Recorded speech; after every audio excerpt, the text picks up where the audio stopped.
की जय, श्री गोपाल की जय।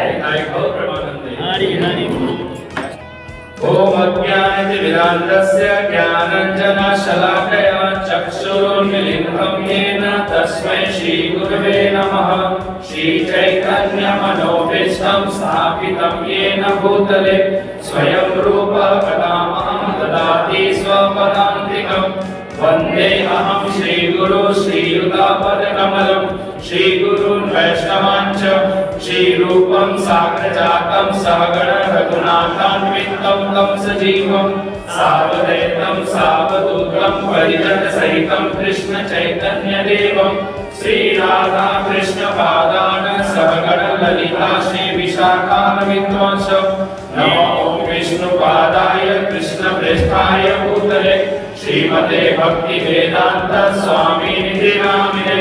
नमस्ते सारस्वते देवे गौरवाणी प्रचारिणे निर्विशेष शून्यवादी पाश्चात्य देशतारिणे। नमो ओम विष्णुपादाय कृष्णप्रेष्ठाय भूतले श्रीमते भक्ति सिद्धांत सरस्वती नामिने। श्रीवासवानवी देवी गायिकाय कृपावते कृष्ण संबंध विज्ञान दायिने प्रभवे नमः। माधुर्योज्जल प्रेमाण्य श्री रूपानुग भक्तिद श्री गौर करुणा शक्ति विग्रहाय नमस्तुते। नमस्ते गौरवाणी श्री मूर्ते दीनकारिणे रूपानुकृत्वा वसित्वा कांतहारिणे। नमो गौर किशोराय साक्षात् वैराग्य मूर्ते विप्रलंबर सांबोधे पादांबुजायते नमः।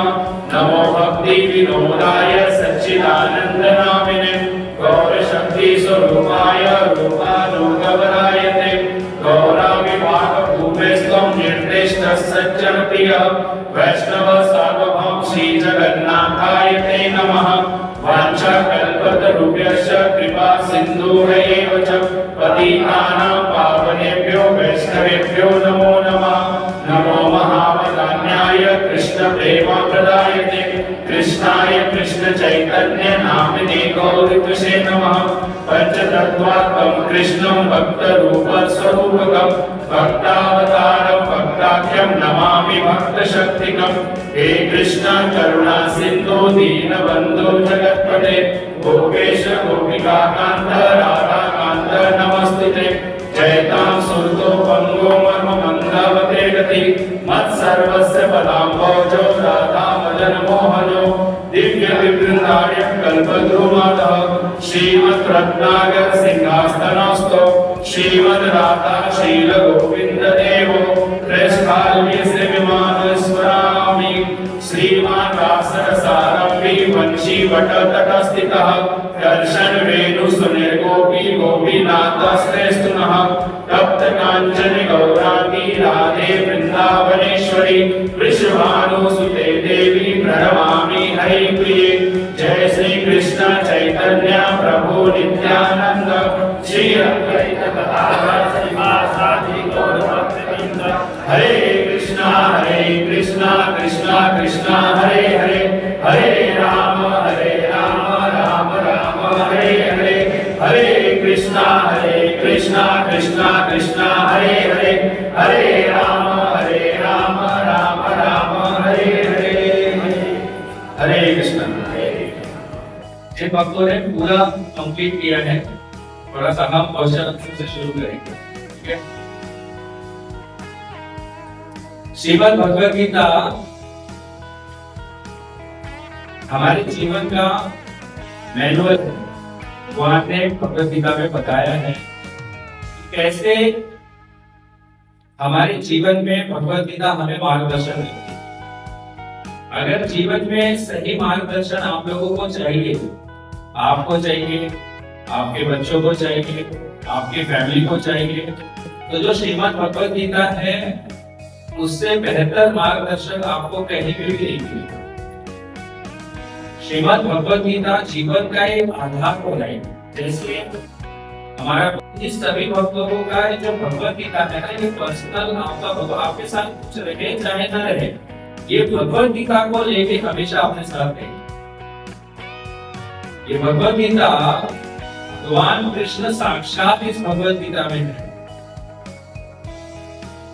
और संजय के अंत में कहते हैं कि जहां पर कृष्ण है, जहां पे अर्जुन है, वहां पे श्री विजय निश्चित है। ये भगवत गीता में 700 श्लोक हैं, 18 अध्याय हैं। अर्जुन ने बहुत सारे प्रश्न किए और भगवान ने बहुत सुंदर तरीके से अर्जुन को प्रश्नों का उत्तर दिया। और अर्जुन तो भगवान का पार्षद है, उनको जरूरत नहीं है, लेकिन वो जो प्रश्न कर रहे हैं या जो भी भगवान से पूछ रहे हैं वो हमारे लिए पूछ रहे हैं कि हमारे जीवन में भी ऐसे बहुत सारे डिफिकल्टीज हैं, बहुत सारी समस्याएं हैं, बहुत सारे प्रश्न हैं जिसका उत्तर भौतिक संसार की किताब में नहीं है, भौतिक संसार के दुनिया में नहीं है ना। तो अर्जुन भगवान के भक्त हैं, पार्षद हैं, और वो एक प्रतिनिधि बनकर हमारे लिए, पूरे मानव समाज के लिए भगवान से प्रश्न करते हैं। और प्रभुपाद जी दिया हुआ मानव समाज के लिए एक शुद्ध श्रीमद् भगवत गीता एक अनुपम उपहार है। प्रभुपाद जी कहते हैं कि अगर मैंने अपने जीवन से, अपनी तपस्या से, अपनी सेवा से अगर आप लोगों के लिए कुछ दिया है तो मेरी किताबें, जैसे श्रीमद् भगवत गीता, श्रीमद् भागवतम महापुराण और भी बहुत सारे छोटे छोटे स्मॉल बुक्स हैं। तो अगर हम इसको पढ़ेंगे नहीं, इसको समझेंगे नहीं, तो हम कभी भी भगवान क्या है, भगवान के साथ हमारा संबंध क्या है, हमारा मानव जीवन का लक्ष्य क्या है, ये हम कभी नहीं समझ पाएंगे, कभी भी नहीं समझ पाएंगे।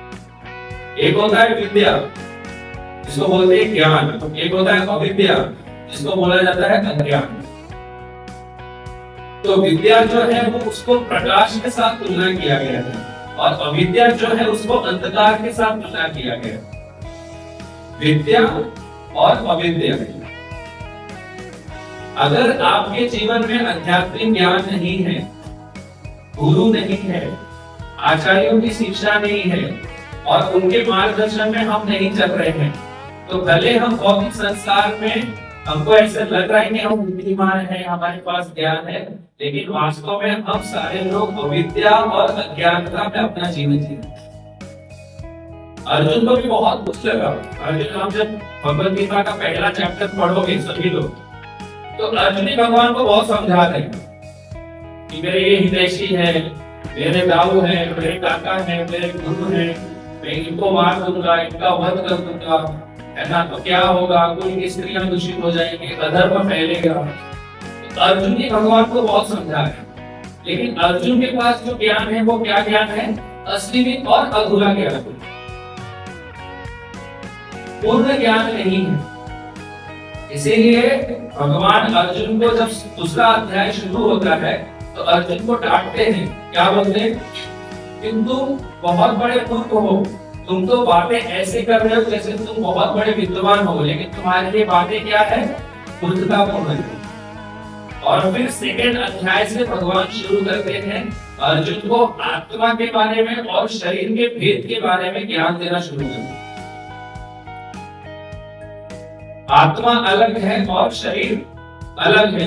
तो भगवान पहले ही जो गीता सार है, सेकंड अध्याय आप लोग पढ़ेंगे, तो पहले जो गीता सार में भगवान पहले स्टार्टिंग से ही अर्जुन को बताना स्टार्ट करते हैं कि तुम शरीर में हो, तुम आत्मा हो।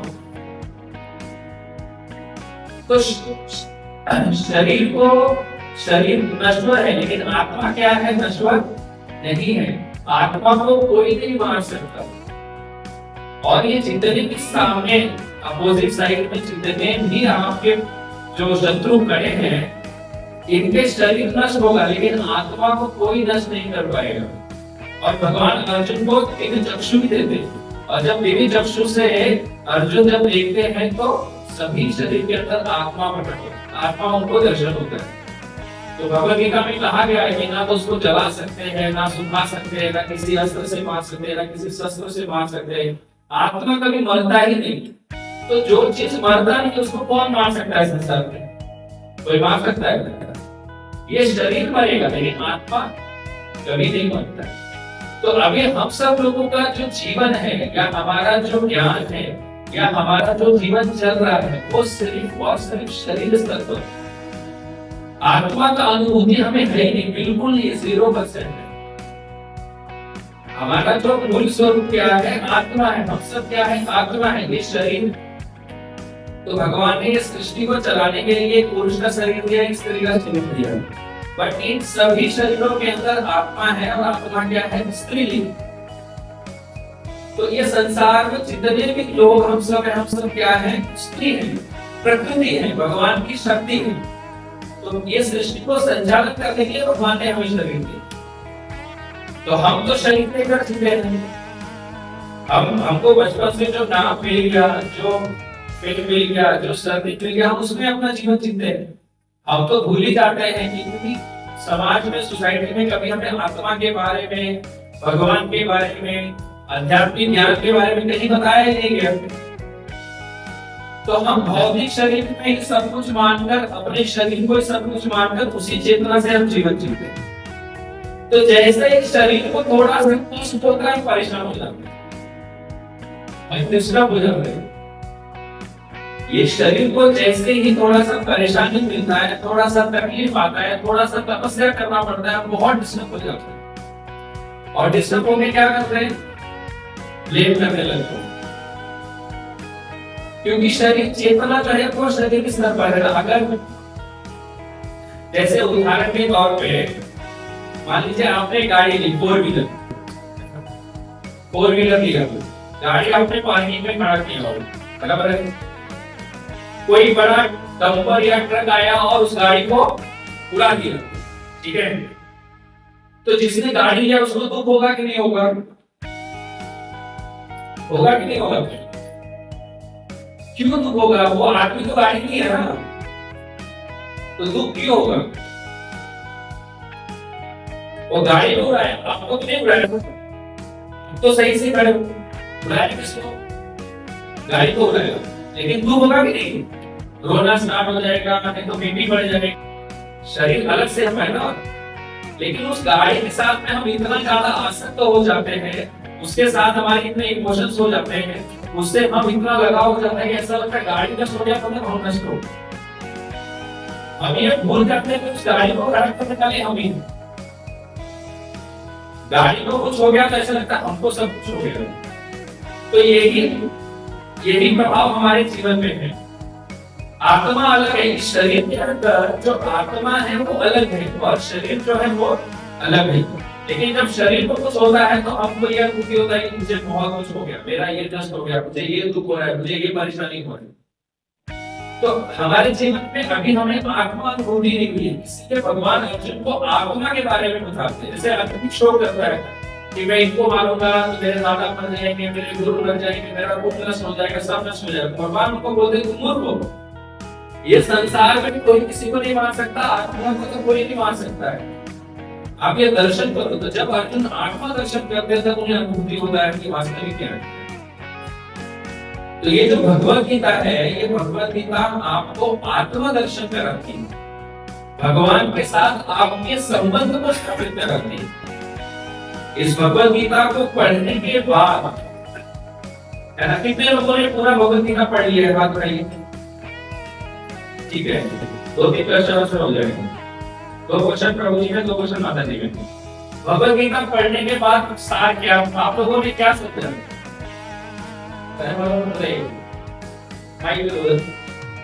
भगवत गीता पढ़ा हमने पूरा, तो उसका सार क्या? भगवत गीता पढ़ने के बाद हमारा जीवन कैसे हो जाना चाहिए, या भगवत गीता पढ़ने के बाद हमें क्या समझना चाहिए, बताइए।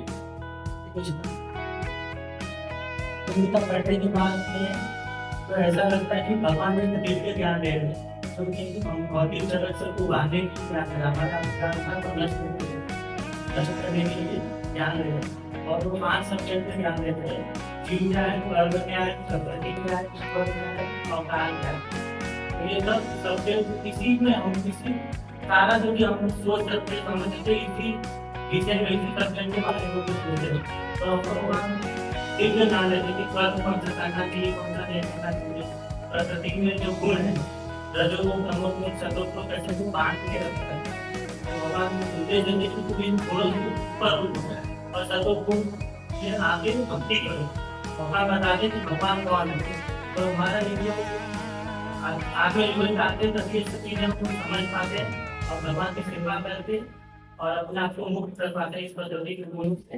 और भगवान के जैसे बताते कि भगवान प्राप्त करके आप ऐसा करोगे ताकि बैक टू गॉड है और बैक टू रिजल्ट पे जा सकते। इससे मैंने मातु सब्जेक्ट के बारे में जान लिया और इस मातु सब्जेक्ट पर ज्ञान और समझ में लेता है, उसको अनुभूति हो जाती है कि मुझे ये ज्ञान प्राप्त करके भगवान की सेवा करके भगवान के काम भी करना है। ओके, और इसमें बड़ा है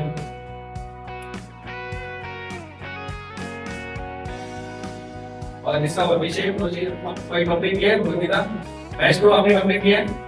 मैच को बताइए, मैच को बताइए आइए तो नीचे मैच कराइए।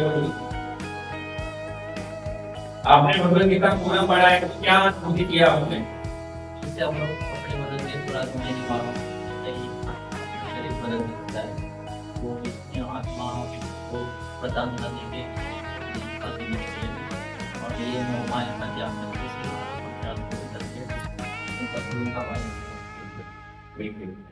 माता जी लोग किसने पढ़ा है भगवदगीता?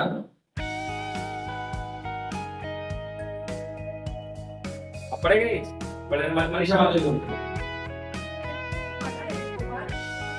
ठीक है, जो भी आपको मिला है पर जो भी आपने रियलाइज नहीं बताई माता जी लोग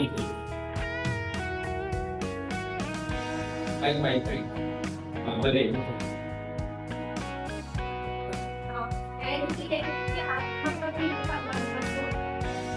आत्मा का मिलन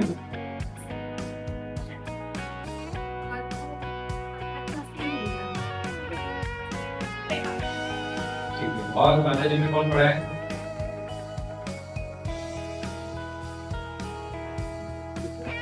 दीजिए माता जी। अरे बोलिए।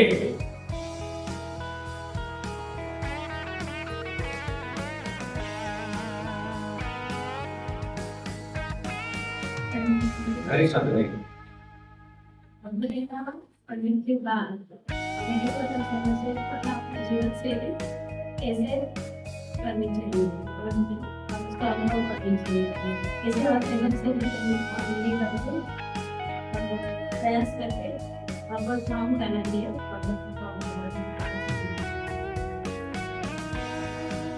तो जैसे प्रभु जी ने बताया कि आत्मा के बारे में बताया, प्रभु जी ने 5 सब्जेक्ट में भगवान के नाम परमात्मा से मिले भगवदगीता। बट अर्जुन कहते हैं लास्ट में, सबसे पहले अर्जुन क्या कहते हैं भगवदगीता की शुरुआत में? क्या कहते हैं? मैं युद्ध नहीं करूंगा। क्यों नहीं करूंगा? क्योंकि अर्जुन के जीवन में अज्ञानता था, अविद्या था, भगवान के चरणों में पूर्ण समर्पण नहीं थे, दिव्य ज्ञान नहीं था उनके पास। लेकिन जब भगवदगीता खत्म होने जाते हैं तो अर्जुन क्या कहते हैं? मैं युद्ध करूंगा। हे कृष्ण, आप जो बोलोगे मैं करूंगा। मतलब क्या है कि भगवदगीता पढ़ने के बाद हमारा जो जीवन है वो कृष्ण के चरण में पूर्ण समर्पित हो जाता है। ये भगवदगीता का सार है। भगवदगीता पढ़ने के बाद कृष्ण सर्वोपरि है, हम उनके दास हैं, उनका सेवा करना, उनके चरणों में समर्पण होना, उनके आदेश को ही सर्वोपरि मानकर जीना, यही भगवदगीता का सार। आप भगवदगीता कितनी भी बार पढ़ रहे हो लेकिन भगवान कृष्ण से प्रेम नहीं होता है, समर्पण नहीं हो रहा है। भगवदगीता आप समझना है कि अभी अच्छे तरीके से हमने पढ़ा नहीं। अर्जुन यही कहते हैं ना लास्ट में कि मेरा धर्म क्या हो गया है? नष्ट हो गया है। हे कृष्ण, तब करिष्ये वचनम, आप जो आप बोलोगे मैं वो करूंगा। शुरू में मना कर रहे थे, नहीं मैं युद्ध नहीं करूंगा, मैं युद्ध नहीं करूंगा, लेकिन लास्ट में बोले कि आप जो बोलोगे मैं करूंगा। मतलब क्या? अर्जुन पूर्ण शरणागत हो गए और भगवान जो उनसे चाह रहे अर्जुन उसके लिए तैयार है। तो हमारे पूरे 700 श्लोक की भगवदगीता है। भगवान भी हमसे जो चाहते हैं, जब हम समर्पित हो जाएंगे कृष्ण, अभी मेरे सर्वोपरि को आपके सिवा मेरा कोई नहीं है, आपके चरणों की सेवा, आपकी भक्ति के सिवा मेरे पास और कोई धन नहीं है। आप जो चाहोगे, जैसा चाहोगे, मैं मेरा जीवन आपके चरणों में रखूंगा। जिस दिन हमारे जीवन में ऐसा भाव आएगा, समझना है कि हमने भगवदगीता का सार भगवत गीता पढ़ने के बाद अगर अभी भी हम अलग अलग देवी देवताओं के पूजा पाठ में लगे हैं, अभी भी हम दुर्गा जी को नहीं छोड़ पा रहे, गणेश जी को नहीं छोड़ पा रहे, अभी भी हम शिव जी को नहीं छोड़ पा रहे, अभी भी हम व्रत में लगे हुए हैं, समझना है कि अभी भी हम अभी कृष्ण के चरण में समर्पित। भगवान बोले ना, सर्व धर्मान परित्यज्य माम एकम शरणं व्रज अहं त्वा सर्व पापेभ्यो मोक्षयि। सारे धर्मों का परित्याग करके एकमात्र मेरी शरण में आओ। क्या बोले? एकमात्र मेरी शरण में आओ। भगवान बोले अनन्य चिंतयन्तो मां ये जन पर्युपास, अनन्य भाव से मेरा चिंतन करो। हम एक पाँव यहाँ रखेंगे, एक पाँव यहाँ रखेंगे, एक वहां रखेंगे, वो कृष्ण के प्रति शरणागत नहीं है, भगवान कभी आएंगे भी नहीं। जब तक पूर्ण समर्पण नहीं होगा अनन्य भाव से कृष्ण के शरण में, तब तक हमारी भगवत गीता अधूरी। द्रौपदी माता पहले जब उनका वस्त्र हरण हो रहा था, तो पहले बहुत लोगों के पास गए, है ना? पहले अपने पतियों के पास गए, धृतराष्ट्र के पास गए, धृतराष्ट्र के पास गए, फिर जो सभा में जितने लोग थे सारे लोगों के पास गए, कोई उनका रक्षा नहीं कर पाया।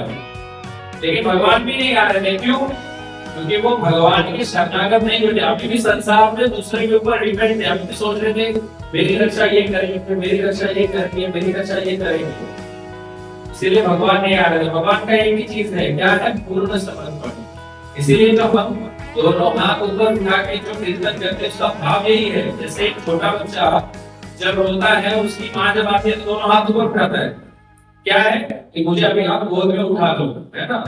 तो यही भाव हमारा भी आचार्य को हमें यही कहते हैं कि भगवान के सामने दोनों हाथ ऊपर करके नाचना मतलब क्या है कि हम कृष्ण को शरणागत होते हैं। कृष्ण हम आपके हैं, आप हमें अपने पास अपने गोद में आप हमें उठा लो। तो द्रौपदी माता पहले बहुत लोगों के पास है, लेकिन भगवान आया नहीं। और जब देखे कि कोई मेरी रक्षा नहीं कर रहा है, तो एक हाथ से साड़ी पकड़े थे और एक हाथ से कृष्ण को बुला रहे थे, तो तभी भी भगवान नहीं गए।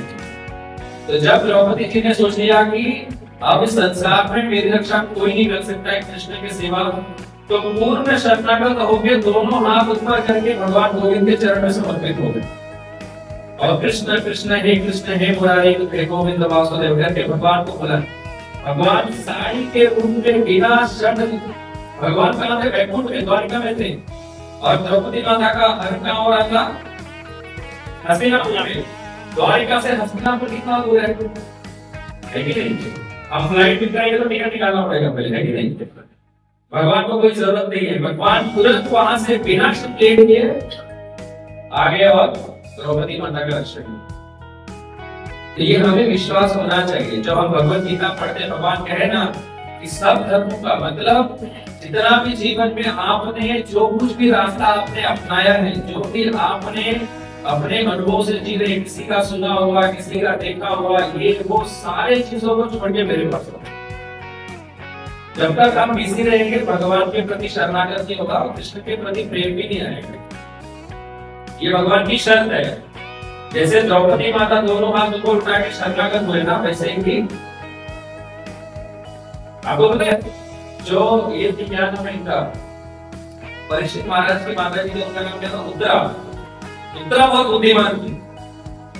जब भगवान कृष्ण हस्तिनापुर से द्वारिका के जा रहे थे, जब सारा महाभारत खत्म हो गया, युधिष्ठिर महाराज को सिंहासन पर बिठा दिया गया, जब सारा महाभारत खत्म हो गया ना, तो भगवान रथ पर बैठने वाले थे और हस्तिनापुर द्वारिका के लिए निकलने वाले थे।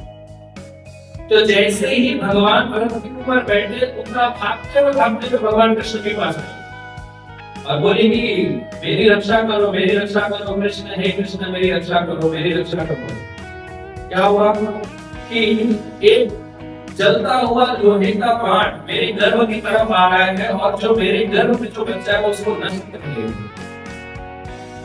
तो भगवान कृष्ण थोड़ा सा मुस्कुराए और बोले कि अरे आप और भी कहीं किसी के पास जाइए, और भी किसी को आप बोल सकते हैं, आप डायरेक्ट मेरे पास क्यों आ रहे? तो उत्तरा माता ने बोला मैंने देख लिया था कभी द्रौपदी माता के टाइम में, मैंने देखा था कि वहां पे वो कोई उनकी रक्षा नहीं कर पाया, आप किसी को उनका रक्षा कोई नहीं कर पाया। इसलिए मुझे किसी के चरण में विश्वास नहीं है, मुझे सिर्फ आपके चरणों में आपके ऊपर विश्वास है कि आप कोई नहीं रख सकते। तो भगवान ने तब क्या किया, भगवान तुरंत एक अंगूठे इतना रूप स्वरूप धारण करके रुद्रा माता के गर्भ में जाके अश्वत्थामा ने जो ब्रह्मास्त्र का वो ब्रह्मास्त्र से कलशी पानी से रक्षा किया। इस संसार में हमारा रक्षा कोई नहीं कर सकता है। और एक स्टोरी है, अभी जो गजेंद्र है ना, जो हाथी गजेंद्र होता है, मगरमच्छ उसको पकड़ लेता है ना, तो 1000 वर्षों तक युद्ध चलता है। गजेंद्र बहुत प्रयास करता है मगरमच्छ के मुंह से अपने पैर को निकालने के लिए, लेकिन निकाल नहीं पाता। बहुत प्रयास करता है, बहुत प्रयास करता है। प्रयास करते करते करते करते गजेंद्र क्या होता है, थक जाते हैं।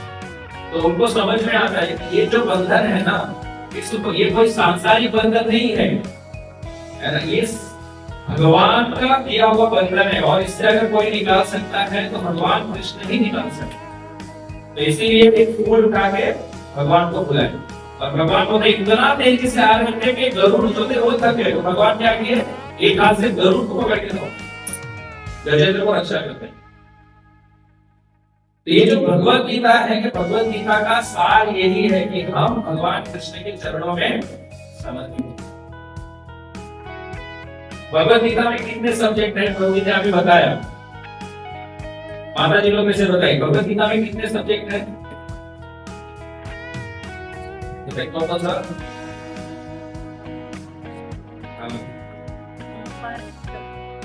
और एक है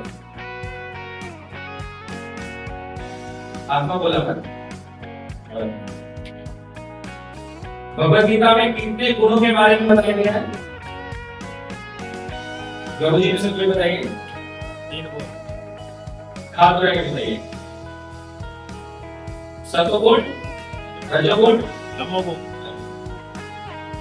भगवत गीता में शुरुआती पन्ने में ये गुरु शिष्य परंपरा है, सभी लोगों ने देखा है ना, सभी लोगों ने देखा होगा, नहीं? पर कभी नोटिस किया है कि ये गुरु शिष्य परंपरा क्यों दिया हुआ है, या इसके पीछे क्या महत्व है, या इसके क्यों ये परंपरा का क्या लॉजिक है, कोई बता सकता है? माता जी लोग से कोई बताइए, ये गुरु शिष्य परंपरा क्यों दिया हुआ है? पीछे से आगे जो माता जी बताइए। माइक है क्या?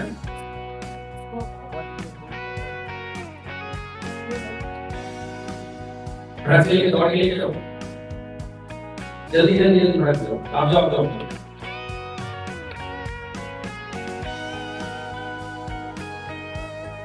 ये गुरु शिष्य परंपरा का क्या इम्पोर्टेंस है, क्या है बताइए।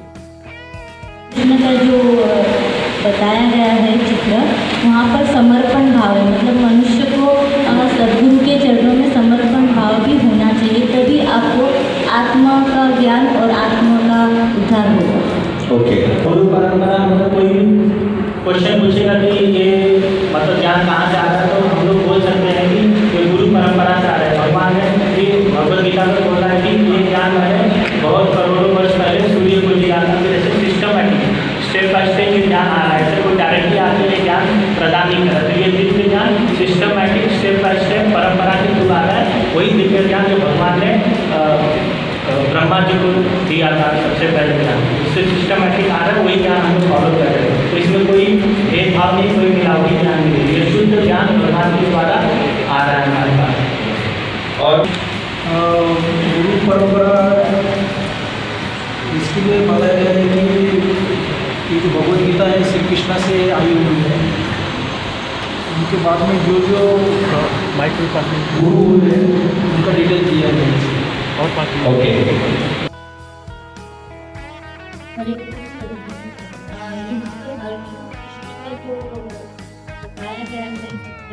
वहाँ पर समर्पण भाव, मतलब मनुष्य को सद्गुरु के चरणों में समर्पण भाव भी होना चाहिए, तभी आपको आत्मा का ज्ञान और आत्मा का ज्ञान होगा।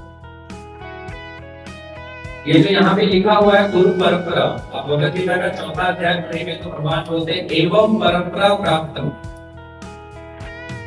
हम लोग पढ़ाई करते थे तो एक होता था, हिंदी से मुझे याद है, इंग्लिश में इसको क्या बोलते हैं, एक होता आगही पंथ, एक होता कौरवी पंथ। जैसे होता है नीचे से ऊपर और एक होता है ऊपर से नीचे, है ना। तो ये जो पद है ये क्या है, अवधि, मतलब ऊपर से। ये जो ज्ञान कहाँ से है, ऊपर से आया हुआ ज्ञान है, जो भगवान कृष्ण से है। तो वो डायरेक्ट हमारे पास नहीं आ सकता, है ना। डायरेक्ट अगर पेड़ के ऊपर से कोई बराबर डायरेक्ट जमीन पे नीचे फेंकेगा तो क्या हो जाएगा, फट जाएगा, सही तरीके से हमारे पास पहुंचेगा नहीं, या दब जाएगा या खराब हो जाएगा। लेकिन अगर उस पेड़ को अगर कोई दूसरे व्यक्ति को दिया, दूसरे ने तीसरे को दिया, तीसरे ने चौथे को दिया, चौथे ने पांचवे को दिया, तो वो हमारे पास बहुत अच्छे तरीके से आ जाएगा। तो भगवान कृष्ण ने जितने भी वेद, पुराण, उपनिषद, भगवद गीता, ये सारा ज्ञान सबसे पहले किसको दिया, ब्रह्मा जी को दिया। जब इस सृष्टि का निर्माण करना था तो ब्रह्मा जी पहले जीव है ना, जो प्रकट हुए और उन्होंने सारी सृष्टि का निर्माण किया। तो सबसे पहले आप देखोगे इसमें, सबसे पहले भगवान श्री कृष्ण के बाद हमें सब पहला ज्ञान किसको दिया है, ब्रह्मा जी को। ब्रह्मा जी के बाद कौन है, नारद मुनि। नारद मुनि के बाद कौन है, वेद व्यास जी। वेद व्यास के बाद कौन है, मध्वाचार्य। तो ऐसे करके ये पूरा गुरु शिष्य परंपरा है। तो हम सब लोगों को, हमारे जितने भी आचार्य हैं, गुरु शिष्य परंपरा है, हमें उनके नाम नॉलेज में रहने चाहिए। आप देखोगे यहाँ पे महादेवेंद्र पुरी, ईश्वर पुरी, श्री चैतन्य महाप्रभु, फिर जो हमारे षड गोस्वामी, जो सनातन, रघुनाथ भट्ट, उसके बाद में रघुनाथ जी गोस्वामी, फिर नरोत्तम दास, विश्वनाथ, जगन्नाथ दास बाबाजी महाराज, श्री भक्ति विनोद ठाकुर, गौर विष्णुदास बाबाजी महाराज, फिर भक्ति सिद्धांत सरस्वती महाराज, और लास्ट में एसी भक्ति वेदांत स्वामी। और उसके बाद जितने भी प्रभुपाद जी के शिष्य हैं, वो सब इस भगवद गीता प्रभुपाद की शिक्षा का प्रचार कर रहे हैं। लेकिन प्रभुपाद जी की इच्छा थी कि एक चिकित्सी बनना चाहिए, है ना, जिसको बोला गया गवर्नर बड़ी कमिश्नर। तो उसका काम क्या है, चिकित्सी में सारे लोग मिलके इस्कॉन को, प्रभुपाद जी के आदेश को, चैतन्य महाप्रभु के आदेश को कैसे पूरे संसार में प्रचार, है ना। जब भी भूमिका पढ़ते हैं ना भगवद गीता में, देखिए जो स्टार्टिंग वाला है ना भूमिका जो पूरा प्रभुपाद जी ने किया हुआ है, उसमें बहुत सारे श्लोक हैं और पूरे भगवद गीता का एक ट्रांसलेशन के माध्यम से प्रभुपाद जी ने भूमिका में बहुत सुंदर तरीके से बताया हुआ है।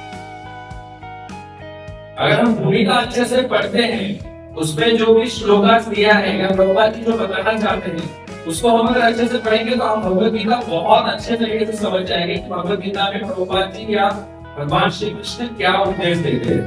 तो इस भूमिका को बहुत अच्छे से पढ़ेंगे। भूमिका में सब कुछ दिया हुआ है, इसको आप पढ़ेंगे तो आपको बहुत नॉलेज मिलेगा इसमें। और इसमें लास्ट में आप देखोगे कि इसमें गीता महात्मा के बहुत सारे श्लोक हैं। लास्ट में, भूमिका के लास्ट में गीता महात्मा के बहुत सारे श्लोक लिखा हुआ है। लिखा है कि ये गीता सुगीता कर्तव्यों की मैंने ऐसे करके कि मनुष्य जल में स्नान करके नित्य अपने को स्वच्छ कर सकता है, लेकिन यदि कोई पवित्र गंगा जल में एक बार में स्नान कर लेता है तो वो भौतिक जीवन की मलिनता से सरलता से मुक्त हो जाता है। ये गीता महात्मा जो भगवान शिव पार्वती माता को गाते हैं। लास्ट में कहते हैं कि एक शास्त्र देवकी पुत्र गीता, एक देव देवकी पुत्र एव इनको मंत्रस्य नामनी यानी कर्मा पेकम तस्य देवये देवस्य सेवा। आज के युग में लोग एक शास्त्र, एक ईश्वर, एक धर्म, एक वृत्ति के लिए अत्यंत उत्सुक है। अतः एक शास्त्र देवकी पुत्र गीता, केवल एक शास्त्र भगवद गीता जो सारे विश्व के लिए हो, एक देव देवकी पुत्र एवं सारे विश्व के एक ही ईश्वर हो भगवान श्री कृष्ण, एको मंत्रस्य नामनी आदि, और एक ही मंत्र एक प्रार्थना हो, के नाम का कीर्तन हरे कृष्णा कृष्णा कृष्णा हरे हरे, हरे राम राम राम हरे हरे। बोलते कि सर्वोपनिषदो गावो भोक्ता कपालनंदन पार्थो वत्स श्री भोक्ता दुग्ध गीता अमृतम। यह गीतोपनिषद भगवत गीता जो समस्त उपनिषदों का सार है, गाय के तुल्य है और परमात्मा के रूप में विख्यात भगवान कृष्ण इस गाय को धो रहे हैं। अर्जुन बछड़े के समान सारे विद्वान तथा शुद्ध भक्त भगवत गीता के अमृत में का पाठ करने वाले हैं। तो ये उदाहरण आपने समझा। जो गाय है ये पूरे हमारे शास्त्र है, भागवत पुराण उपनिषद सब, तो पूरे शास्त्रों को किसके साथ तुलना किया गया है? गाय के साथ। तो गाय का जो सार क्या है? दूध है। तो भगवान श्री कृष्ण क्या करते हैं? दूध पू रहे हैं। तो सारे शास्त्रों के जो सार है उसको भगवान पू रहे हैं और उसका पालन कौन कर रहा है? अर्जुन कर रहे हैं। तो भगवान के मुख से निकला हुआ जो भगवत गीता है ये सारे शास्त्रों का सार। अगर हम भगवत गीता अच्छे से पढ़ते हैं तो सारे शास्त्रों को हमने अध्ययन कर लिया, सारे शास्त्रों को हमने पढ़ लिया। बहुत सारे लोग आपको समाज में मिलेंगे, बोलेंगे कि अरे भगवत गीता में तो भगवान कृष्ण अपने आप को भगवान कहते हैं, और कहाँ लिखा हुआ है, और कहाँ होगा क्या कि भगवान कृष्ण भगवान है, और कहाँ उनके महिमा के बारे में वर्णन है। तो प्रभुपाद जी ने इसीलिए जब आप तात्पर्य पढ़ोगे उसका जो प्रभुपाद ने ट्रांसलेशन किया है आपको हर जगह से प्रभुपाद जी ने कोट किया हुआ है। पद्म पुराण से कोट किया है, वेदों से कोट किया है, उपनिषदों से कोट किया है, भागवत से कोट किया है कि हर जगह भगवान कृष्ण को सर्वोपरि बताया है। ऐसा नहीं है कि भगवत गीता में भगवान कह रहे हैं। कभी-कभी क्या होता है कि अगर मैं मेरी तारीफ खुद से करूं तो लोग लगे तो अपनी तारीफ खुद से कर रहे हैं और कौन इनके बारे में बोलता है। लेकिन आप जब भागवत वेद पुराण उपनिषद पढ़ोगे तो सब जगह भगवान कृष्ण की महिमा के बारे में उनकी जो सर्वश्रेष्ठ सत्ता है उसके बारे में वर्णन किया है। लेकिन हम तो कुछ पढ़े नहीं, कुछ अध्ययन किया नहीं, कुछ जाने नहीं, इसलिए हम संसार के अलग अलग लोगों के चक्कर में पड़ गए। सबसे नजदीक, सबसे क्लोज, सबसे हृदयशी अगर आपके पास कोई है तो वो भगवान कृष्ण है, जो परमात्मा रूप में आपके हृदय में बैठे हो। भगवान बोलेगा कि मैं सभी के हृदय में विराजमान हूँ, लेकिन हम परमात्मा भगवान कृष्ण को छोड़ के बाकी संसार में सब बनाने के लिए भगवान के प्रति हमारा ध्यान है। ये पोस्टर नहीं है, है भगवत गीता सभी लोगों के पास पोस्टर दिख रहा है सभी लोगों को? ये ना देख रहे कि नहीं? इसमें आप देखोगे कि भगवान सभी जीव के हृदय में वहां पे जो दिखे जैसे सभी का फोटो में लिखा होगा।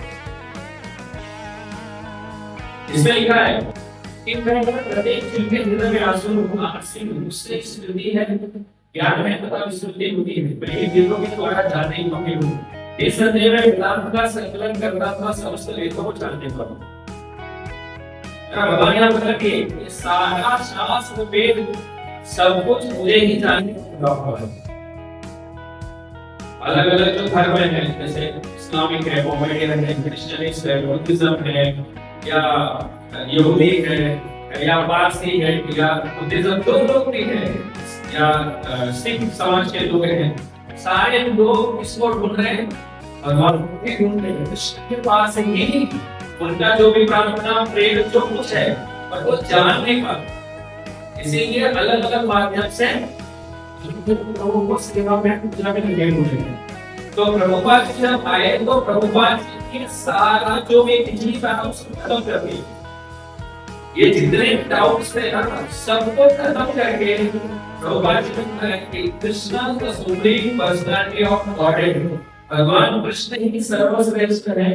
भगवान कृष्ण के चरणों में समर्पित हो जाएंगे, भगवान कृष्ण की भक्ति करेंगे, भगवान कृष्ण को प्रसन्न करेंगे और मानव जीवन में आपको अलग से कुछ करने की जरूरत नहीं। लेकिन हम पढ़े नहीं, जाने नहीं, अनुभव किया नहीं, इसलिए हम यहाँ वहाँ खुशी।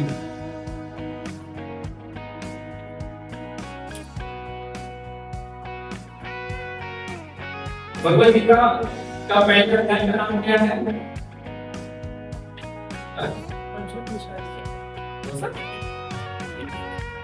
मराठी। कुरुक्षेत्र में युद्ध स्थल में सैन्य निरक्षर। दूसरे अध्याय का नाम क्या है? क्या? गीता का तीसरे अध्याय का नाम क्या है?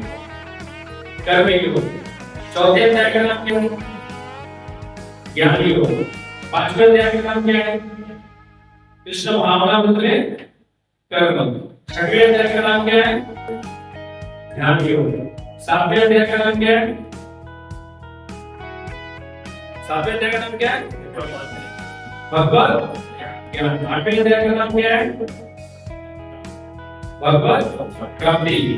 नौवें अध्याय का नाम क्या है? परम ज्ञान। 10वें अध्याय का नाम क्या है? हमको पता होना चाहिए जो हम पढ़ रहे हैं, जो हम कर रहे हैं, जो हम सुन रहे हैं, उसके बारे में हमें बोलने आना चाहिए, बताने आना चाहिए और पढ़ने आना चाहिए। साइलेंट एकदम। कौन से दुनिया में पता नहीं कैसे होगा? 10वें अध्याय का नाम क्या है? 11वें अध्याय का नाम क्या है? 12वें अध्याय का नाम क्या है? प्रकृति, पुरुष और चेतना। 13वें अध्याय का नाम क्या है? प्रकृति के 14वें अध्याय का नाम क्या है? क्या है? प्रकृति। 15वें अध्याय का नाम क्या है? पुरुषोत्तम योग। 16वें अध्याय का नाम क्या है? दैविक तथा आसुरिक। 17वें अध्याय का नाम क्या है? 18वें अध्याय का नाम क्या है? काफी सिंपल है। देखिए भगवत गीता को कैसे पढ़ना है, कैसे समझना है। हमने गुरु शिष्य परंपरा देखा, भूमिका देखा। तो अभी सबसे पहले हमारे सामने चैप्टर का नाम है। पहले चैप्टर का नाम क्या है? युद्ध स्थल में सैन्य निरीक्षण। कुरुक्षेत्र के युद्ध स्थल में सैन्य निरीक्षण। तो सैन्य निरीक्षण में सेनाओं के बारे में चर्चा होगा, युद्ध स्थल के बारे में चर्चा होगा और सेना के बारे में चर्चा होगा कि पांडवों की तरफ से कौन है, कौरवों की तरफ से कौन है, क्या हो रहा है वहां पे, क्या चल रहा है, ये सारी चीजों के बारे में उसके वहां पे वर्णन होगा। दूसरा अध्याय क्या है? गीता का सार। तो ये जब आप पढ़ोगे तब आपको थोड़ा नॉलेज आएगा, क्योंकि गीता का सार मतलब भगवान ने पूरे भगवत गीता का सार दूसरे अध्याय में किसको बता दिया। आत्मा के बारे में और शरीर के बारे में पहले बता दिया। ये जो तीसरा अध्याय है, जब इसको आप पढ़ोगे, इसको समझोगे, तभी आपको ये पता चलेगा कि भगवान का जो दिव्य ज्ञान है उसकी शुरुआत कैसे कर रहे हैं, भगवान क्या बता रहे हैं। और तीसरा अध्याय क्या है? कर्म। कर्म के बारे में बताइए, कर्म योग भी है इसका। ये भगवान ने सब दिया हुआ है, कर्म, काल, प्रकृति, जीवात्मा, ईश्वर। कर्म के बारे में दिया हुआ है, 3 गुण के बारे में दिया हुआ है, मन के बारे में दिया है, बुद्धि के बारे में दिया है, इंद्रियों के बारे में दिया हुआ है। ये हमारा शरीर में, ये बताइए, ये जो शरीर है इसके अंदर टोटल 25 तत्व है। किसको पता है? 25 तत्व से मिलकर ये शरीर बना हुआ है। कितने लोगों को पता है? बताइए मुझे। शरारे बोली को माइक दीजिए। 25 तत्व। हाँ दीजिए, बोलिए पूरा 25 बताइए। 5 ज्ञान और ज्ञान एक ही हो गया। ज्ञान इंद्रिय कर्मेंद्रिय। हाँ 5 कर्मेंद्रिय। हाँ एक उभयेंद्र मन। हाँ 11 हो गए, 5 भौतिक। हाँ 18 हो गए। 18 हो गए, आत्मा 19। और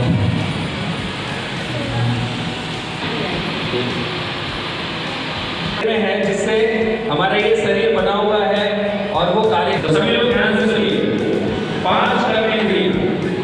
5 कर्मेंद्रिय मतलब जिससे हम कर्म करते हैं, बराबर है। 5 ज्ञानेंद्रिय जिससे हमें ज्ञान होता है, और 5 हमारे सब्जेक्ट होते हैं। जैसे आपका सब्जेक्ट क्या है? देखना। कान का सब्जेक्ट क्या है? जीवा का सब्जेक्ट क्या है? त्वचा का सब्जेक्ट क्या है? स्पर्श, है ना। तो 5 कर्मेंद्रिय, 5 ज्ञानेंद्रिय और उसके सब्जेक्ट होते हैं। जैसे आंख का सब्जेक्ट है देखना, कान का सब्जेक्ट है सुनना, है ना।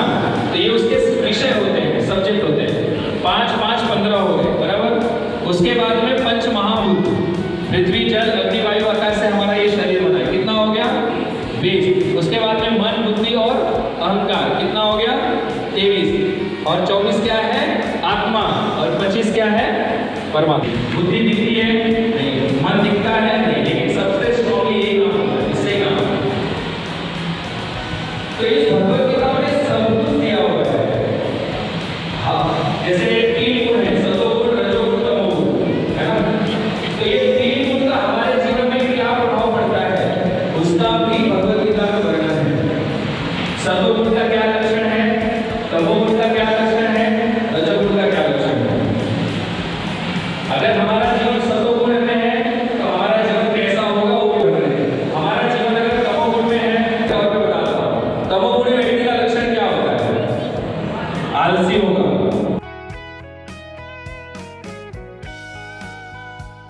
ये जो कर्मयोग है इसका क्या मीनिंग है? कर्मयोग नाम क्यों दिया है कर्मयोग?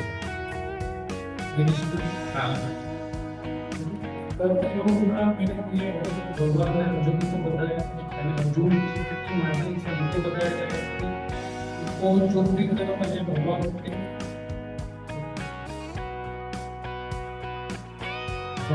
प्रसन्न करने के लिए भगवान आत्मा आत्मा है, शरीर नाम है, और जो भी कर्म है वो भगवान की विश्वास रखते हैं।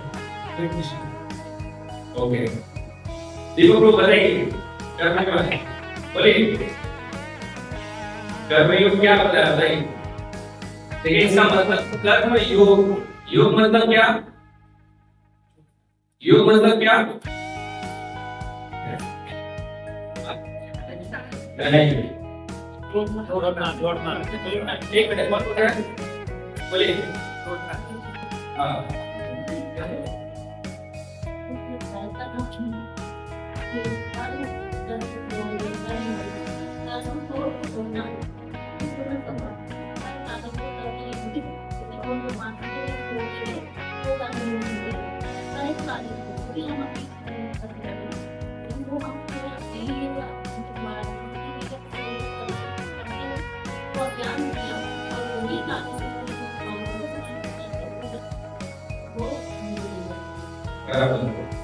एकदम सही आंसर दिया राइट। तो ये प्रभुपाद की हमें युक्त वैराग्य सिखाया है। युक्त वैराग्य मतलब हर चीज को कैसे भगवान की सेवा में लगाना है ना। अभी हमने बोल दिया कि निष्काम कर्म, जो कर्म कर रहा है लेकिन उसका इच्छा नहीं कर रहा है। कितने लोग अभी सेल्फ नहीं मिलेगा कुछ काम करेंगे, काम बताओ आप बोले कि ठीक है आप काम तो करेंगे, आप सैलरी नहीं मिलेगा, कितने लोग आप जाएंगे जाएंगे जाएंगे क्या? अभी इच्छा है तभी तो इच्छा है नहीं। ओके, मतलब हम संसार में बिना डिजायर किए बिना इच्छा किए कोई कर्म नहीं कर सकते, लेकिन उस कर्म का जो फल होता है और वो जो कर्म होता है वो कैसे भगवान की सेवा में लगाए, यही प्रभुपाद जी ने तीसरे अध्याय में समझाया। कर्म का जो फल है वो फल को कैसे भगवान की सेवा में लगाना, और जो कर्म हम कर रहे हैं उसको कैसे भगवान की सेवा में लगाना, वो यही पूरा ज्ञान भगवद गीता के तीसरे अध्याय में प्रभुपाद जी ने समझाया है। भगवान बताया है कि एक श्लोक है इसमें बताया गया है कि यज्ञ अर्थात कर्मणः अन्यत्र लोकयम कर्म बंधनः तत् अर्थम कर्म कौन्तेय मुक्त संग समाचरः। 9वां कर्मयोग तीसरा अध्याय श्लोक नंबर 9 क्या बोलते हैं कि श्री विष्णु के लिए यज्ञ रूप में कर्म करना चाहिए, अन्यथा कर्म के द्वारा इस भौतिक जगत में बंधन उत्पन्न होता है। अतः हे कुंती पुत्र, उनकी प्रसिद्धा के लिए अपने नियत कर्म करो, इस तरह तुम बंधन से सदा मुक्त हो। हम सब लोग ये जो संसार में फंसे हैं ना, कर्म के बंधन से ही फंसे। एक शरीर मिलना, दुख आना, परेशानी आना, जो भी हमारे जीवन में तकलीफ परेशानी है वो कर्म का बंधन है। और अगर हम ये चीज नहीं समझेंगे कि भगवान के लिए या भगवान की प्रसन्नता के लिए अगर हम कर्म नहीं करेंगे या अपना कर्म को समर्पण नहीं कर पाएंगे तो जो भी कर्म हम करेंगे वो क्या होगा, हमको बंधन में डालेंगे। और बंधन में डालने का मतलब क्या, फिर हमको वापस ये शरीर लेना पड़ेगा। अब वो शरीर चाहे किसका मिले पता नहीं, 84 लाख योनियों में किसी का भी शरीर आपको मिल सकता है।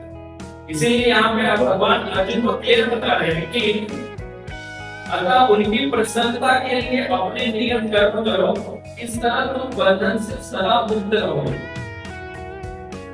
तो अगर हमारी डिजायर है कि हम चाहते हैं कि हम सही में संसार के बंधन से निकले, भगवान के धाम जाए, शुद्ध भक्ति को प्राप्त करें, और ये संसार का जो ये चक्र भी चल रहा है, जन्म मृत्यु जरा व्याधि, इससे अगर हम निकलना चाहते हैं तो हमें कर्म जो है उसका जो फल है वो भगवान के चरणों में छोड़ना पड़ेगा।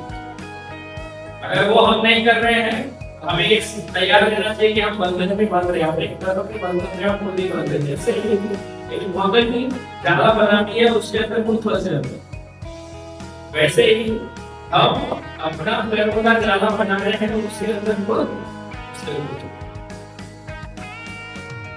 चौथे अध्याय का नाम क्या है? चौथे अध्याय का नाम क्या है? दिव्य ज्ञान। दिव्य ज्ञान में भगवान कृष्ण ने अर्जुन को क्या बताया है? ये जो भगवत गीता क्या है, कैसे आई है, मैंने किसको ज्ञान दिया, इसका क्या महिमा है, भगवत गीता के अंदर ये जो मैं आपको बता रहा हूँ ये कितना दिव्य है, ये सारी चीजों का वर्णन भगवान कृष्ण ने चौथे अध्याय में। जब हम 14 अध्याय पढ़ेंगे,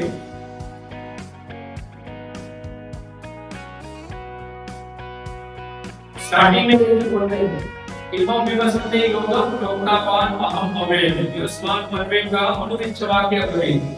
भगवान श्री कृष्ण ने कहा, मैंने इस महान योग विद्या का उपदेश सूर्य देव वसुमान को दिया।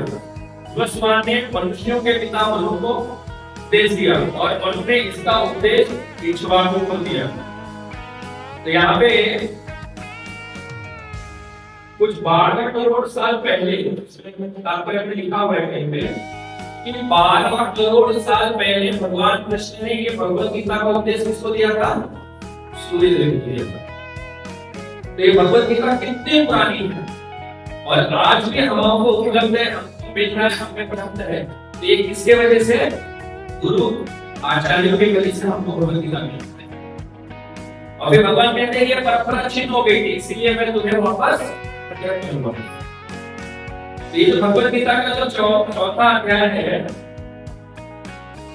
इसमें कहते हैं कि नवा श्लोक है, भगवान क्या कहते हैं कि जन्म कर्म च मे दिव्यम एवं यो वैधि तत्व जो मेरे आविर्भाव तथा कर्मों की दिव्य प्रकृति को जानता है, वह इस शरीर छोड़ने पर इस भौतिक संसार में पुनः जन्म नहीं लेगा, अपितु मेरे सनातन धाम को प्राप्त होगा। भगवान यहाँ पर क्लियर। तो जब हम 14वां अध्याय पढ़ेंगे, इसमें भगवान कैसे हम भगवान के प्रति या भगवान के दिव्य ज्ञान को समझ सकते हैं, उसका वर्णन चौथे अध्याय में दिया। 5वां क्या है?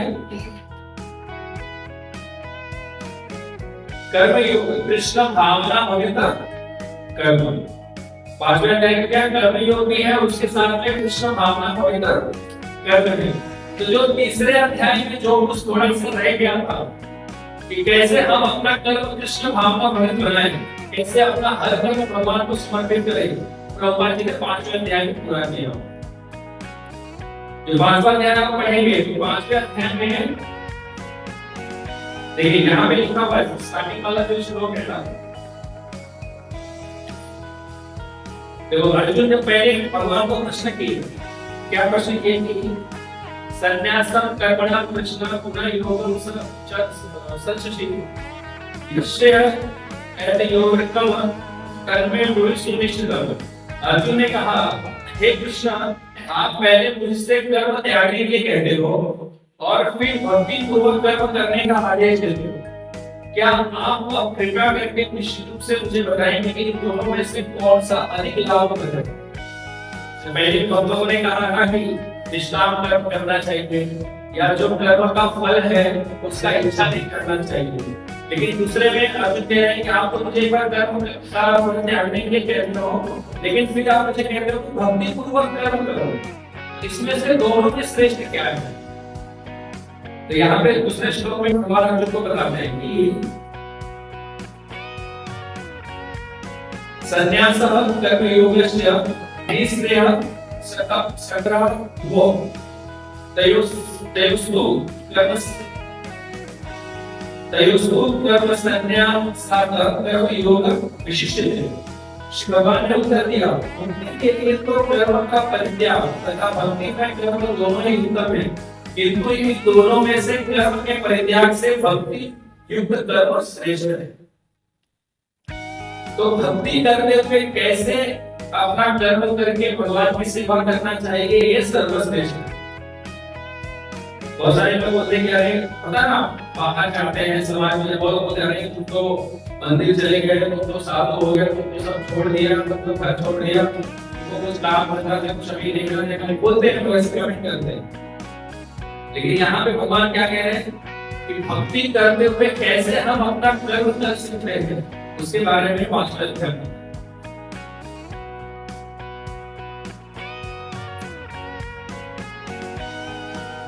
तो ये जो भगवत गीता है, इसको पढ़ने का एक प्रभुपाद जी ने बहुत ही सरल और बहुत ही सुंदर तरीके से सिस्टम बनाया। तो हम बेसिक अगर समझ जाएंगे ना, तो हमारे लिए भगवत गीता को समझना पढ़ना बहुत आसान हो जाएगा। अभी आपको पता है कर्म तो कृष्ण भावना भक्त कर्म, क्योंकि हमें जो भी तात्पर्य करोगे, प्रभुपाद जी हमेशा लास्ट में लिखते हैं कृष्ण भावना भक्त कर्म। जैसे यहाँ पे देखिए लिखा हुआ है, ये जो दूसरा श्लोक है, इसका जो तात्पर्य है उसके लास्ट की 3-4 लाइन में पढ़ता हूँ, आप ध्यान से सुनिए। वस्तुतः मनुष्य को यह समझने का प्रयत्न करना चाहिए कि उसका अपना कुछ भी नहीं है, तो फिर संन्यास का प्रश्न ही कहाँ उठता है। तो बोलते हैं संन्यास से लेकर मंदिर चले गए, आपका है क्या संसार में, क्या कर रहे हैं? लेकिन हम अपना मान के बैठे हुए हैं, संसार में है कुछ आपका, किसका है बताइए? आपका कुछ है, किसी का है आपको? तो फिर तो सब सन्यासी हो, देख छोड़ोगे ना, देख भगवान छोड़ा के क्या करूंगा, छोड़ो घर तो चलो नहीं तो बहुत तो बोलते हैं ना भाई कुछ ही मेरे पास बहुत काम है, मैं बहुत बिजी हूँ, तो जी मैं नहीं जा सकता, तो जी ये है, तो जी वो है। कितना दिन, 2 साल, 5 साल, 10 साल, 15 साल, 20 साल, 25 साल, उसके बाद हमको घर से निकाल देंगे और हमारे लोग या खुद गंदे लोग डालेंगे तो चला जाएंगे। हमारा काम भी खत्म, नाम भी खत्म, घर भी खत्म, पैर को जाता सब है ना। तो ये संसार का वास्तव में हमारा कुछ है क्या? नहीं है ना। फिर भी हम अपना मान के बैठे हैं मेरा मेरा मेरा, और इसी नाम से तो यहाँ पे प्रभुपाद जी लिखते हैं मनुष्य को यह समझने का प्रयत्न करना चाहिए, हमें ये समझना चाहिए, हम नहीं समझते कि उसका अपना कुछ भी नहीं है, तो फिर सन्यास का कुछ नहीं काम होता है। जो व्यक्ति यह समझता है कि सारी संपत्ति कृष्ण की है, वह सन्यास की। हम अगर अपने मन से और अपने भाव से भगवान कृष्ण को अपना समर्पण करते हैं, तो हम ऐसे सन्यास है। प्रत्येक वस्तु कृष्ण ही है, कृष्ण को मानते हैं, ये कृष्ण का मानते हैं, नहीं मानते मेरा है। प्रॉपर्टी भी लिखना होगा तो हम अपना नाम डाल देंगे, प्रॉपर्टी रजिस्टर करना होगा तो अपना भी नाम डाल देंगे।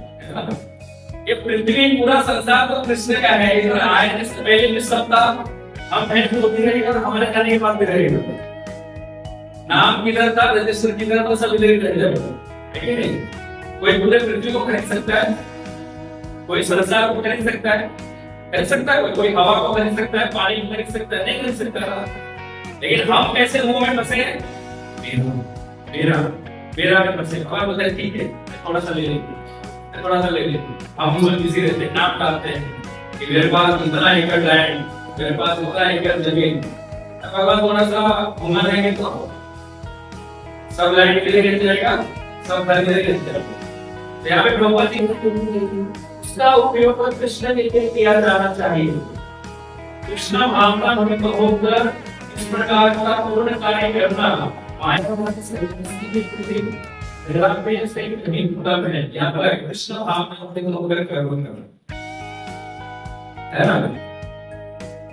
तो ये अगर हम अनुभूति करते हैं, ये हम रियलाइज करते हैं, तो हमारा जो दिशा है, जो भक्ति का मार्ग है, वो सही तरीके से भगवान की सेवा में चल रहा है।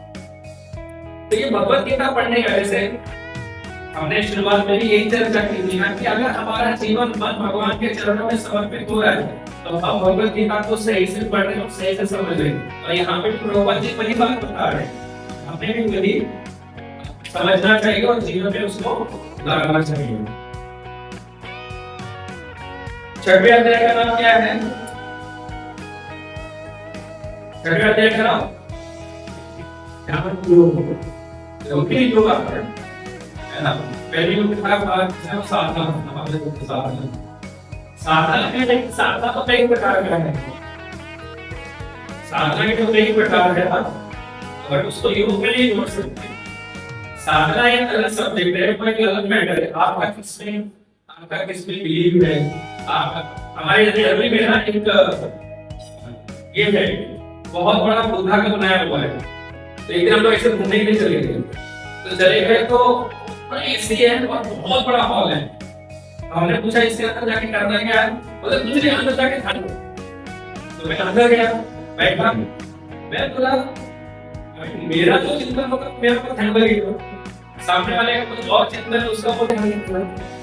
किसी को गुलाब जामुन खाना है तो बैठ के वो सोचेगा, किसी को भूख लगा तो यही सोचेगा मेरे को खाना मिलेगा, खाना कब मिलेगा। किसी को अगर कहीं मिल जाना तो बैठ के वही सोचेगा जरा कहीं मिल जा रहा है। तो ये कौन सा ध्यान है और ये कौन सा समाधि है, पॉसिबल नहीं है। अगर आपको इंटरव्यू देने जाना है, कोई बड़ा ऑफर है, तो आप मन में ध्यान लगाओगे, ये पॉसिबल नहीं है कि आपका ध्यान तो नहीं चलेगा। तो जाना ही था कि मन का ऐसा स्वभाव है। तो ऐसे हो जाता है। तो हमारा जो भी बिलीव जो हमको चाहिए हमारा ध्यान लगेगा। तो साधना एक अलग सब्जेक्ट है और जो योग है वो एक अलग सब्जेक्ट है। योग मतलब जोड़ना, और योग मतलब जोड़ना मतलब अपने जीवन को भगवान की सेवा में जोड़ना। तो यहाँ पे बोले ध्यान योग। तो ध्यान योग बड़े-बड़े योगी लोग हैं, बड़े-बड़े तपस्वी हैं, जैसे हमारे रामदेव बाबा हैं, बड़े फेमस हैं। बहुत कुछ सिखाते हैं शरीर को कैसे स्वस्थ रहना चाहिए। योगा करो, बात करो, क्या क्या सब सिखाते हैं शरीर को कैसे पुष्ट रखना चाहिए। लेकिन वास्तव में योग का जो मूल है कि मन को कैसे भगवान के चिंतन में लगाना चाहिए, कैसे शरीर को भगवान की सेवा में लगाना चाहिए, कैसे जीवन को भगवान की सेवा में लगाना चाहिए, ये रामदेव बाबा ने सिखाया। क्योंकि खुद रामदेव बाबा जी भगवान की सेवा में नहीं है ना, इसीलिए योग का एक अलग वेदी लेके वो चलते हैं। और हम लोग ज्ञान है नहीं, कुछ पढ़ा लिखा है नहीं, इसीलिए उन्होंने योग बता दिया, तो हम उसी को सही योग समझ के हम उनके पीछे चलते हैं। ध्यान योग के 47 छठवां अध्याय श्लोक नंबर 47 भगवान क्या कहते हैं, योगी नाम अपनी सर्वेशा मद्गते सताम श्रद्धावान भजते मत योगश्रम में मतलब समस्त योगियों में से जो योगी अत्यंत श्रद्धा पूर्वक मेरे पर आए हैं, अपने अंतःकरण में मेरे विषय में सोचता है और मेरी दिव्य प्रेम भक्ति करता है, वह योग में मुझे परम अंतरंग रूप से युक्त रहता है और सबों में सर्वोच्च है, यही मेरा मत है। तो भगवान योगी कौन से लोगों को सबसे श्रेष्ठ कह रहे हैं, जो हर चीज पे भगवान के प्रति समर्पित है, चिंतन करता है, योगियों में वही योगी सबसे। लेकिन हमारा कमजोरी क्या है कि हम जानते ही नहीं ना कि योग का वास्तविक अर्थ क्या है, चिंतन का वास्तविक अर्थ क्या है, समर्पण का वास्तविक अर्थ क्या है। इसीलिए हम अलग अलग तरीका, अलग अलग सिस्टम को तैयार करते हैं। ये भगवान ने सब दिया हुआ है, कर्म, काल, प्रकृति, जीवात्मा, ईश्वर। कर्म के बारे में दिया हुआ है, 3 गुण के बारे में दिया हुआ है, मन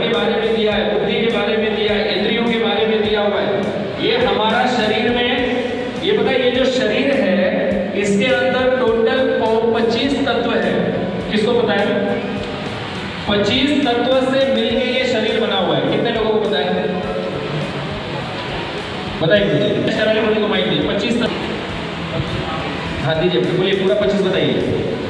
5 ज्ञानेंद्रिय, ज्ञान और ज्ञान एक ही हो गया। ज्ञानेंद्रिय कर्मेंद्रिय, हाँ 5 कर्मेंद्रिय, हाँ एक उभयेंद्र मन, हाँ 11 हो गए, 5 भौतिक, हाँ 18 हो गए, 18 हो गए, आत्मा 19 और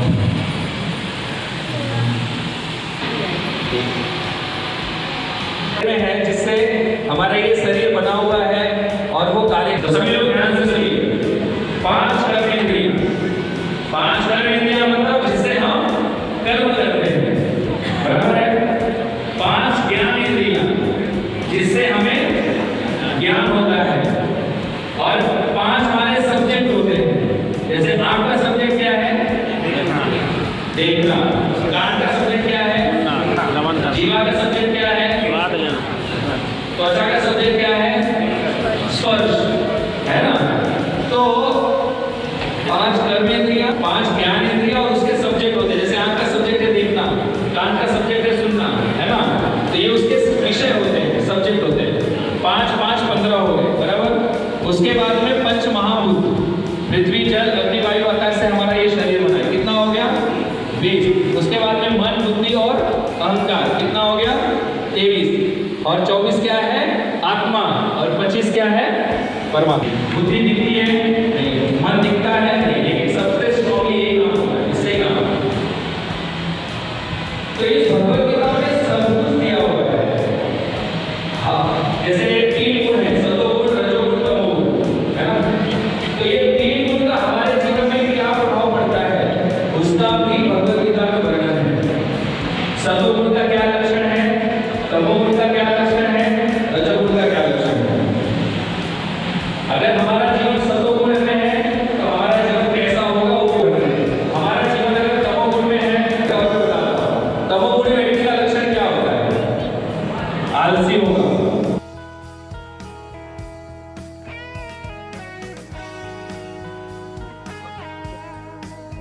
और माता जी लोग कोई 25 तत्व हमारे ये शरीर में है, जिससे हमारा ये शरीर बना हुआ है और वो कार्य करता है।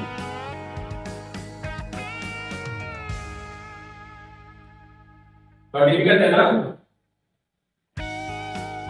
शरीर लेके जी रहे इतना समय से, सबका शरीर है, लेकिन इस शरीर का क्या, इसमें क्या क्या तत्व है, क्या क्या है, इसका नॉलेज नहीं है, बराबर है कि नहीं? तो सभी लोग ध्यान से सुनिए। 5 कर्मेंद्रिय, 5 कर्मेंद्रिय मतलब जिससे हम कर्म करते हैं, बराबर है। 5 ज्ञानेंद्रिय जिससे हमें ज्ञान होता है, और 5 हमारे सब्जेक्ट होते हैं। जैसे आँख का सब्जेक्ट क्या है? देखना। कान का सब्जेक्ट क्या है? जीवा का सब्जेक्ट क्या है? त्वचा का सब्जेक्ट क्या है? स्पर्श, है ना? तो 5 कर्मेंद्रिय शब्द करेंगे, 5 नजर करेंगे और अशुद्ध अवस्था में रहेंगे। ये किसके लक्षण है? तमोगुण के व्यक्ति के लक्षण। स्वच्छ नहीं होगा, साफ नहीं होगा, साफ सुथरे से नहीं रहेगा, उसका में वॉर रहेगा और हमेशा जो अज्ञानता में जीवन जिएगा। धर्म से, अधर्म से, पाप से, पुण्य से कुछ लेना देना नहीं होगा। ऐसा व्यक्ति जो होता है वो तमोगुण। रजोगुणी व्यक्ति का लक्षण क्या है? थोड़ा क्रोधी होगा, पैशनेट होगा, उसके अपने का इच्छा होगा, उसके डिजायर बहुत होंगे, उसके भौतिक संसार में इच्छाएं बहुत ज्यादा होंगी। इस प्रकार का जो व्यक्ति होता है अहंकारी होगा। ऐसे व्यक्ति जो होता है वो क्या होता है? रजोगुणी होगा। और सतोगुणी व्यक्ति का लक्षण क्या होता है? ज्ञानी होगा, जीवन उसका शुद्ध होगा, शुद्ध शाकाहारी भोजन करेगा, स्वच्छ रहेगा, साफ सुथरा रहेगा, आध्यात्मिक जीवन में उसकी रुचि रहेगी, मंदिर आएगा, भगवान में। ये सतोगुण के लक्षण होते हैं। तो ये 3 गुण से हम डिसाइड करना चाहिए कि हम हमारे जीवन में कौन सा गुण ज्यादा। तो इसका भी वर्णन भगवान ने बहुत सुंदर तरीके से भगवद गीता में बताया है कि तमोगुण से कैसे हमें सत्वगुण की तरफ बढ़ना चाहिए और सत्वगुण से कैसे हमें शुद्ध सत्वगुण की तरफ बढ़ना चाहिए। शुद्ध सत्वगुण क्या है? भगवान कृष्ण की शुद्ध है ना? तो इस तरीके से जो भगवत गीता है, हमारा समय भी हो रहा है, भगवत गीता जो है, ये भगवत गीता को हमें समझना है। तो आप अध्याय को समझिए, अध्याय को समझने के बाद आपको समझ में आएगा कि इस अध्याय में इन सब चीजों का वर्णन है। काल, कर्म, प्रकृति, आत्मा, मन, बुद्धि, चेतना, है ना, ये सारी चीजों का वर्णन भगवत गीता में है। भौतिक संसार में तो हमें ये सब बताया नहीं है। बोले पढ़ो पढ़ो पढ़ो, क्या पढ़े? बस अच्छे से डिग्री लो, एक सर्टिफिकेट लो, जमा करो, तो जाके काम करो। काम करने के बाद क्या करो? पैसा कमाओ, दिन भर दौड़ो, रात को आओ, हाउस में। भौतिक संसार का शिक्षा मिलना की एक अच्छा खासा गधा बनाने हैं। क्या बनाते हैं? एक अच्छा खासा गधा बनाना, और हमें एक अच्छा खासा गधा बनने के लिए शौक से पैसा देने के अलावा होता है। गधा मतलब क्या? आपसे 15 घंटा 16 घंटा 14 घंटा काम करेगा और आपको 40,000-50,000 रुपए लगेगा। गधा भी होता है ना, वो उससे जो उसका 15 घंटा काम करता है, तो बजट वाला सामान उठाएगा और शाम को सुबह पैसा खत्म कर देगा। तो हमारी स्थिति ऐसी है। तो भगवान हमको गधा बनाना नहीं चाहते, जो शास्त्र को गधे जीवन से निकाल के मैं मानव बनाना चाहते, मनुष्य बनाना चाहते। एक बार प्रभुपाद जी से किसी ने कहा कि प्रभुपाद जी मुझे ब्राह्मण बनना है। प्रभुपाद जी ने बोला पहले एग्जाम दो। हम अब इसका क्या कह रहे हैं? हमारा जो जीवन है सीधा है, ज्ञान कुछ नहीं। ये जो भगवत गीता है, जिसको सभी लोग अच्छे से पढ़िए। इंट्रोडक्शन बेसिक चीजें बताई ताकि आपको पढ़ने में आसानी हो, समझने में आसानी हो। जब प्रभु जी स्टार्ट करें तो आप उस लिंक से कनेक्ट करो। प्रभु जी जो स्टार्ट करेंगे तो उस लिंक से आप कनेक्ट करो, चीजें देखना होगा। इसलिए सब कुछ भगवत गीता में दिया हुआ है। और इसका सही है कि आपको एक संकल्प करना चाहिए कि हाँ मैं रोज भगवत गीता पढ़ूंगा, रोज मैं 2 श्लोक, आधा घंटा 15 मिनट भगवत गीता पढ़ूंगा और उसे समझने का प्रयास करूंगा। और जो भगवत गीता में दिया हुआ है उसको अपने जीवन में उतारो, तभी हमारा भगवत गीता शुरू होगा। जितने लोगों के पास भगवत गीता नहीं है, सभी लोग भगवत गीता लीजिए। सभी लोगों से निवेदन है अपने साथ भगवत गीता लेकर आएंगे, नोटबुक लाएंगे और ज्यादातर प्रयास ये करेंगे कि आपका क्लास मिस ना हो। जो भी हमारा सेशन होगा उसको मिस मत करिएगा। बहुत अर्जेंट, बहुत इंपॉर्टेंट काम है तो ही आप उसको मिस करिएगा, नहीं तो मिस मत करिएगा। ये भगवत गीता पढ़ना, समझना और जीवन में उतारना, यही हमारे जीवन का लक्ष्य होना चाहिए। इससे हम कृष्ण जी की शुभ भक्ति, उनके नाम के प्रति, उनकी सेवा के प्रति हमारा जीवन समर्पित हो जाए और उनके भक्ति मार्ग में आगे बढ़े, यही हमारे जीवन का लक्ष्य। ठीक है? हरे कृष्णा कृष्णा कृष्णा हरे हरे, हरे राम। इसका कोई प्रश्न?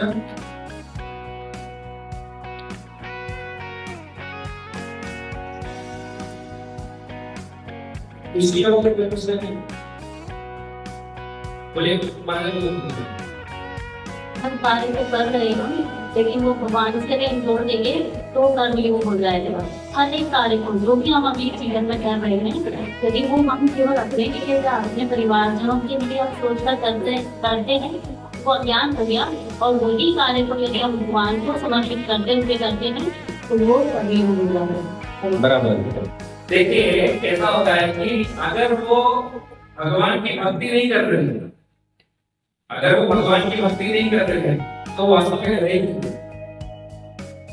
कोई भी मनुष्य, भगवान या भगवद गीता में क्लियर कहते हैं जो मेरे भक्त नहीं है, जो मेरे रिश्तेदार नहीं है, वो संसार का सबसे बड़ा मूर्ख है। डॉक्टर और इंश्योरेंस एक समय तक आपको सुरक्षा दे सकते, परमानेंट सुरक्षा इस संसार में भगवान कृष्ण के सिवा कोई नहीं दे सकता। और क्या होता है कि समाज में ये लोग, क्यों मैं आपको पता है, आपको मैं बताता हूँ, फार्मा में है ना, मैं आपको बताता हूँ, डॉक्टर लोगों से मिलने के लिए हम जाते हैं, ठीक है? ऐसा कोई डॉक्टर नहीं है जो ड्रिंक नहीं करता, ऐसा कोई डॉक्टर नहीं है जो नॉन वेज नहीं खाता, ऐसा कोई डॉक्टर नहीं है जो नशा नहीं करता, और वो सिर्फ और सिर्फ जो घर कमा रहे हो अपने जिंदगी के लिए करते। ये क्यों? क्योंकि इतने बड़े डॉक्टर बहुत आश्चर्य होता है, इतने पढ़े लिखे लोग लेकिन उनके मंदिर में एक छोटा सा तिलक भी नहीं रहता। हम भगवत गीता देखें उनको, क्योंकि वो भौतिक चीजों में इतना ज्यादा, मतलब वो भौतिक बीमारी से इतना ज्यादा बिजी है, वो इतना ज्यादा इन्वॉल्व है ना, उनके लिए उनसे निकलना बहुत मुश्किल है। कितने डॉक्टर हैं बुलाते हैं उनको सर, लेकिन उनका क्या है, एक टाइम का अगर क्लिनिक बंद करेंगे ना, उनका 4 से 5 हजार का नुकसान होता है। तो बहुत रेयर डॉक्टर्स हैं जो भगवान की सेवा में भक्ति में हैं। हम लोग जिनसे मिलते हैं, अगर मैं 50 से लिखा हूँ तो उसमें डॉक्टर ही अंजाम लिखना है, बाकी सारे के सारे लोग बहुत अच्छी तरीके से। अब इतना धन कमा रहे हो, पैसा कमा रहे हो, लेकिन आप मतलब क्या है? आपके पास भगवान ने सब दिया है, लेकिन आप उस ज्ञान से भगवान की सेवा नहीं कर पा रहे हो, नाम जप नहीं कर पा रहे हो, भक्तों का संग नहीं कर पा रहे हो, भगवत गीता नहीं पढ़ पा रहे हो, अपने आत्म कल्याण के बारे में कुछ चिंतन नहीं कर पा रहे हो, तो वो सब लेके क्या है? तो तात्पर्य कहने का मतलब ये है कि भगवान ये कहते हैं कि जो मनुष्य जीवन मिला है, ये मिला है, ये जो जन्म और मृत्यु का चक्र चल रहा है, इससे निकलने के लिए मिला है, इसमें फंसने के लिए नहीं मिला है। आप कितना बड़ा भी बन जाओ, लेकिन अगर मेरी भक्ति नहीं करोगे तो आपका जीवन अज्ञानता है, मूर्खता में आप जी रहे हो। क्या होगा लास्ट में? बूढ़े हो जाएंगे, मर जाएंगे, और फिर क्या होगा? आज डॉक्टर बने, अगले जन्म में क्या होगा? कुछ अलग यूनि में शरीर नहीं मिलेगा वापस। ये जन्म में डॉक्टर का उपाधि, अगले जन्म में क्या उपाधि मिलेगा, किसको मालूम? भगवान बोले जो व्यक्ति तमोगुण में मरता है उससे नीच लोगों का लोग प्राप्त होता है, जो व्यक्ति रजोगुण में मरता है वो ये भौतिक संसार में जन्म लेता है। अब ये भौतिक संसार में जन्म लेंगे तो किस युति में जन्म लेगा होता है? इसीलिए हम किसी को गधा नहीं कहते, हम कहते हैं कि जो कृष्ण का भक्त नहीं होगा।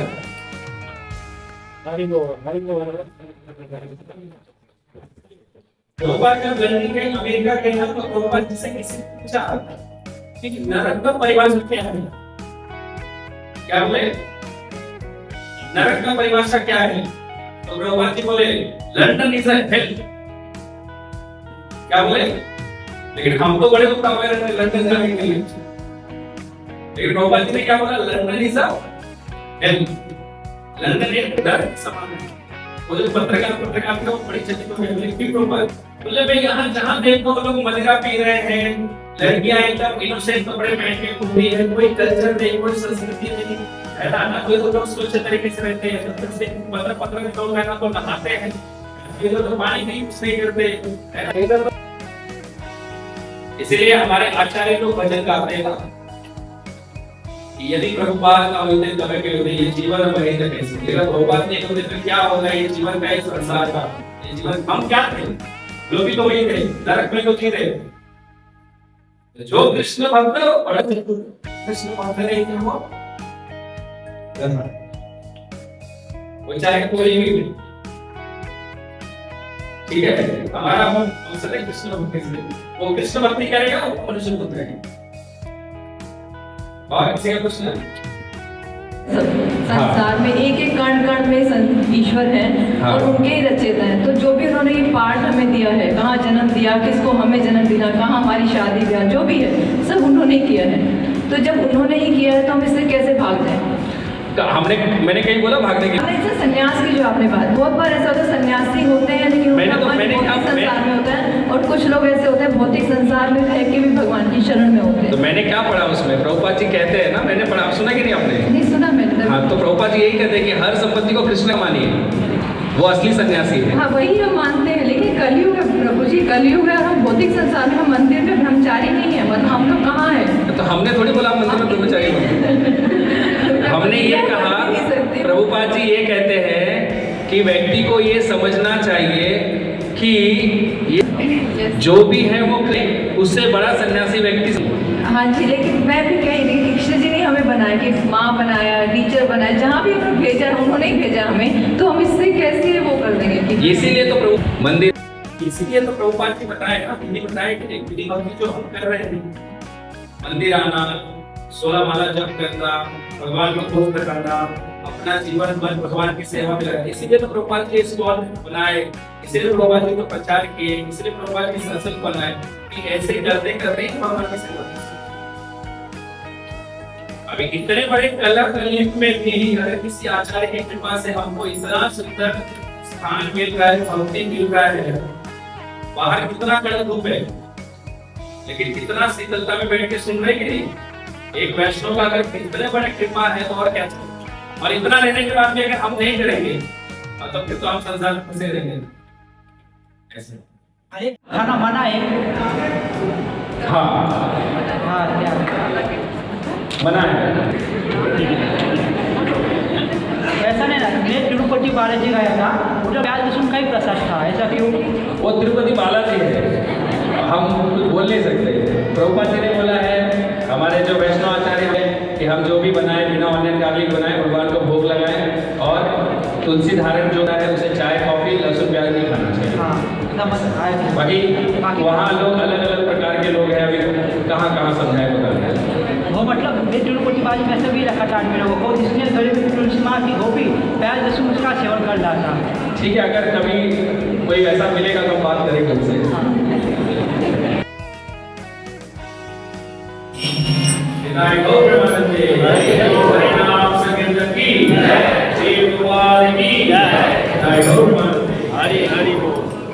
हरे कृष्ण। तेरी मंद मंद मुस्कानिया पे बलिहार राघव जी, बलिहार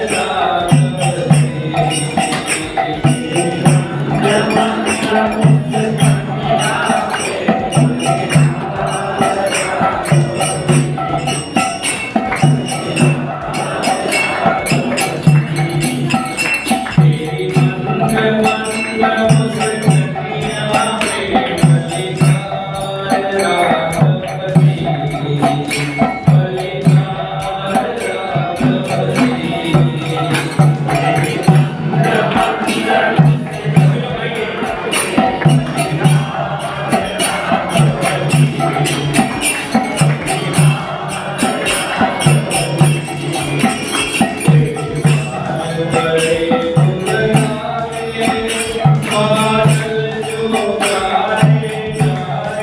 Hare